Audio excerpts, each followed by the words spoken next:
Si parte con la settima, una prova allievi. Sono partiti con Redford TRGF che cerca di andare al comando nei confronti di Ushuaia DRL e Cazzaniga Light. Si imbocca la prima curva con Cazzaniga che rientra, Redford TRGF si installa al comando. Redford che si ritrae in terza posizione alle spalle di Ushuaia DRL, avanti a Viscojet. Poi gli altri con Attila Ross che segue quinto. Muove al largo Viscojet dopo un lancio in 15,3 e punta in avanti dopo 400 metri in 31,1. Cazzaniga Light in vantaggio nei confronti di Ushuaia DRL.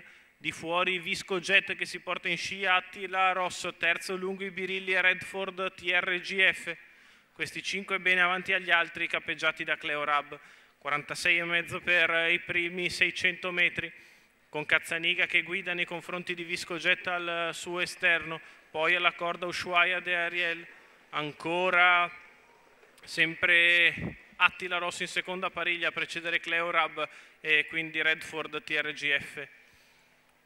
1,1,7 per i primi 800 metri di corsa, siamo al chilometro che Cazzaniga Light passa all'avanguardia in 1,17,2, Viscojet che preme al suo esterno e tende a passare a metà della retta opposta alle tribune. Viscojet liquida Cazzaniga Light e cerca la fuga a palo lontano, lo insegue solo Attila Ross, gli altri stentano, Viscojet che si allunga a 300 metri dalla conclusione, Viscojet in una dimensione tutta sua, avanti a Attila Ross, poi ancora Cazzaniga Light che lotta per le piazze, la piegata conclusiva in 14,5, Viscojet che è isolato in vantaggio, Viscojet e Manuel Limongelli e vengono a vincere nettissimi, il doppio da trainer per Walter D'Ambrogio, al secondo e Attila Ross, al terzo Redford TRGF.